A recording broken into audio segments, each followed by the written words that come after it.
copie est seule.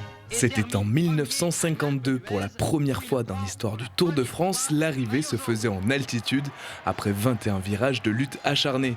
Depuis le finish main dans la main de Bernard Hinault et Greg LeMond en 1986 ou encore le record de la fusée Marco Pantani en 1997, la montée de l'Alpe d'Huez a marqué l'histoire de la Grande Reine.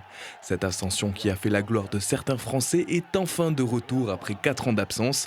À Bourdoisan, village départ de la 13e étape du Tour le 14 juillet prochain, on est prêt. Cela fait 70 ans que la commune entretient une relation particulière avec la compétition. Le département d'Isère, il est dans les racines du Tour de France. Et puis alors, Bourdoisan, l'Alpe d'Huez. L'Alpe d'Huez, c'est tout le premier sommet, la toute première arrivée en altitude du Tour de France, 1952. Ça n'avait jamais existé. Et cette année-là, il y a 3 arrivées. L'Alpe d'Huez, Sestrières et le Puy-de-Dôme. Mais la toute première, c'est ici, à l'Alpe, enfin juste au-dessus, puisque nous sommes à Bourdoisan. Et c'est Fausto Coppi, le campionissimo, qui gagne. Donc immédiatement, c'était quelque chose de très fort. Et pourtant, il va se passer 24 ans avant que le Tour ne revienne. Et cette année, le Tour passera dans 22 communes iséroises pour les 2 étapes, les 14 et 15 juillet.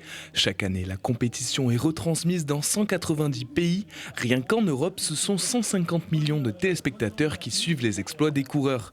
Accueillir le Tour de France chez soi, c'est donc une occasion unique de faire découvrir au monde entier le village de Bourdoisan, mais aussi de générer des revenus.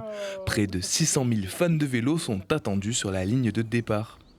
Loisan et Bourdoisan, nous sommes capitale du vélo grâce au Tour de France. Depuis de très nombreuses années, les 21 virages de l'Alpe d'Huez ont apporté ce mythe du vélo en Loisan. Et économiquement, comme je le disais précédemment, ça remplit tous nos hébergeurs, l'hôtellerie de plein air, l'hôtellerie classique, tout ce qui est gîte, étape. Au-delà du Tour, c'est tout l'Oisan qui se tourne vers le cyclotourisme. Le territoire travaille de plus en plus sur le tourisme 4 saisons. Un programme de voies vertes a déjà vu le jour, reliant les différentes communes du territoire à bicyclette.